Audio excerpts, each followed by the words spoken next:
सभी को जय माता दी दोस्तों। आज हम डिस्कस करेंगे आरबीएनएल के बारे में। देखिए आरबीएनएल का जो रिजल्ट है उसको भी हम डिस्कस करेंगे। पहले रिजल्ट को डिस्कस करने से पहले आप देखेंगे कि आज आरबीएनएल में 1.25% टूट गया। जी हाँ, 1.25% के आसपास टूटता हुआ दिखाई दिया। 1.25% नहीं कहा, 1.5% सीधे सीधे कहो कि 1.5% टूटता हुआ दिखाई दिया था, क्लोजिंग होता हुआ दिखाई दिया था। जी हाँ, क्या आपको लगता है कि ये रिजल्ट का इम्पैक्ट था? क्योंकि रिजल्ट आ चुका था 1:45 या 1:40 के आसपास रिजल्ट आ चुका था। फिर उसके बाद आप देखेंगे जो क्लोजिंग दिया था 1.5% के आसपास का गिरावट के साथ क्लोजिंग दिया था। क्या रिजल्ट गड़बड़ था?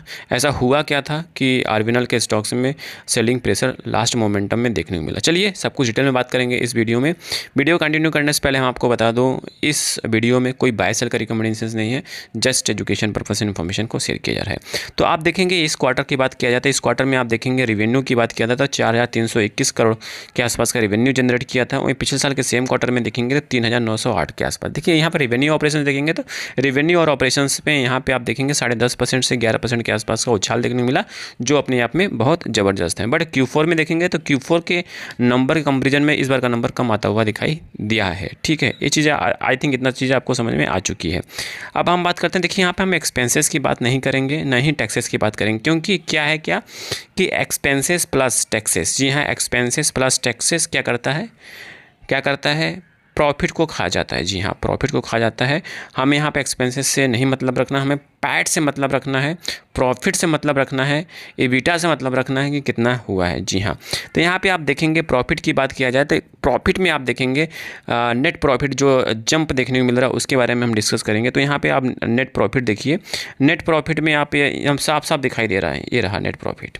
तो नेट प्रॉफिट में देखेंगे 159 करोड़ के आसपास का देखने को मिला। वहीं पिछले साल के सेम क्वार्टर में देखेंगे 134 करोड़ के आसपास। जी हाँ, तो नेट प्रॉफिट में 18.5% से 19% के आसपास का यहाँ पर जंप देखने को मिला है, जो अपने आप में बहुत ज़बरदस्त है। ठीक है, तो आप कहेंगे कि रेवेन्यू और ऑपरेशंस अच्छा रहा, नेट प्रॉफिट भी अच्छा रहा, उसके बावजूद भी स्टॉक्स में सेलिंग प्रेशर देखने को मिला।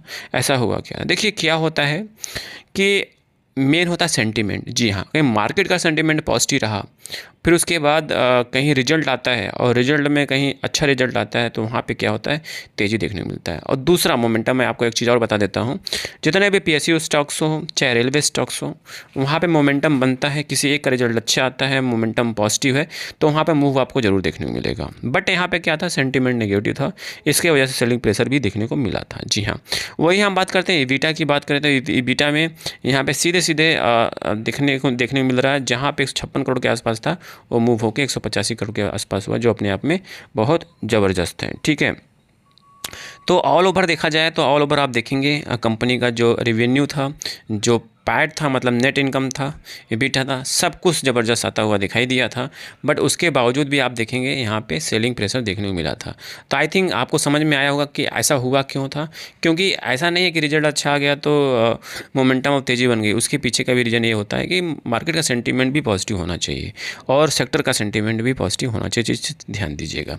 आई थिंक सारी इन्फॉर्मेशन आपको समझ में आ चुकी होगी। समझ में आ चुकी, प्लीज़ लाइक एंड सब्सक्राइब करिएगा, दोस्तों के साथ जरूर शेयर करिएगा। धन्यवाद।